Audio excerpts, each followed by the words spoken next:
Phil Jake scored 100 on his return to Yorkshire, while the exciting prospect that is Tymel Mills claimed the best analysis of his short career as Essex fought back strongly on the second day of the LV County Championship match between Yorkshire and Essex at Headingley. Rain had washed out the entire first day, and when Andrew Gale won the toss and batted, he was soon rejoined in the pavilion by Joe Root, who to the fifth ball of the match offered Billy Godalming a simple catch at short leg off the bowling of David Masters. The first part of the day, however, really belonged to Jakes. The former Aussie international has now had his registration as a non-overseas player cleared by the ECB, and he was soon adding to the 2,477 runs he's previously struck for Yorkshire as an Australian. He especially thrived on anything dropped in short at him, whether pulling through the leg side or carving the ball through the off.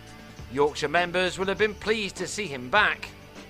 Mills, just 19 years of age but capable of some pace, did hurry the batsman up a few times, this top edge having enough on it to carry for 6.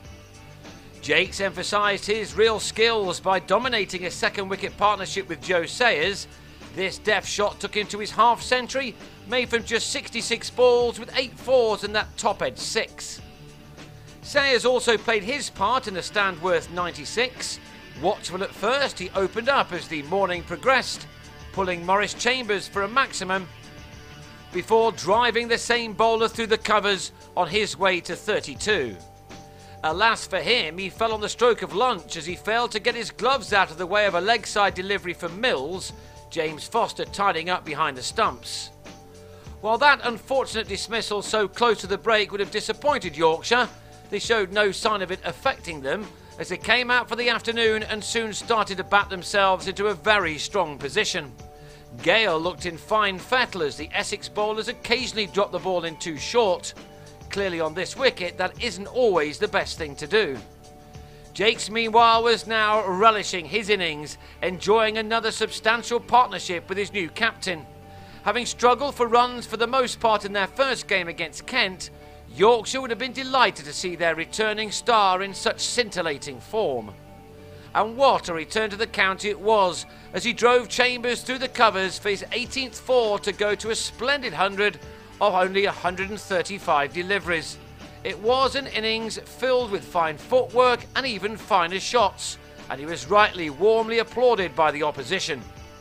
He and Gale had added another 86 runs for the third wicket, and at 184 for 2 they looked set for a big total. But then Tom Westley got the all-important breakthrough as Gale on 35 played him a little awkwardly to Godalming at short leg. It was the start of an unexpected collapse governed by the Yorkshire-born Mills. At 203, his pace proved too hot to handle for even someone with the batting skills of Johnny Bairstow, who could only fend this delivery to Alvaro Peterson. Gary Ballance and Jakes briefly stopped the rot in taking the total to 225 for 4, but Mills then quickly removed both Ballance and Anthony McGrath, allowing Masters to get shot of Adil Rashid with a stroke he won't want to see too much again.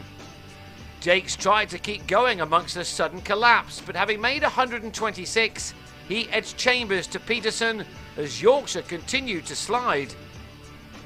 Masters then picked up Ajmal Shahzad with a bumper which was nicked to Foster, and Chambers had Stephen Patterson plumb in front for a duck as Yorkshire went from 184 for 2 to 246 all out, losing their last 8 wickets in only 17 overs, Mills finishing with career best figures of 4 for 62. Essex will have been well pleased to have dragged themselves right back into this contest, and they now look to their openers to keep the momentum on their side. But then back came the home team. Ryan Sidebottom was given a decision after hitting Godalming on the pads to end the opening stand on 18, and the former England bowler then found the thinnest of edges off Westley's bat to send him packing before he'd trouble the scorers. That brought Ravi Bopara to the crease, and just as 12 months ago, you feel that every county innings sees him fighting for a place in the England setup. This day wasn't a good one for some of his international teammates, but Bopara settled in nicely. Yet at the other end, the wickets kept on coming. Peterson on 16 was LBW to Patterson, and Adam Wheater followed in the same over with a nick behind to Bairstow. Patterson's incredible over actually included 3 wickets because with his next ball, he hit Greg Smith on the back pad right in front of his stumps to leave Essex in real trouble on 42 for 5. 13 wickets had now fallen for the addition of only 104 runs, and so real credit must be given to Bopara and Foster for seeing their side through to the close and stopping the rampant Patterson in particular. The pair were able to add an untroubled 30 for the 6th wicket before stumps.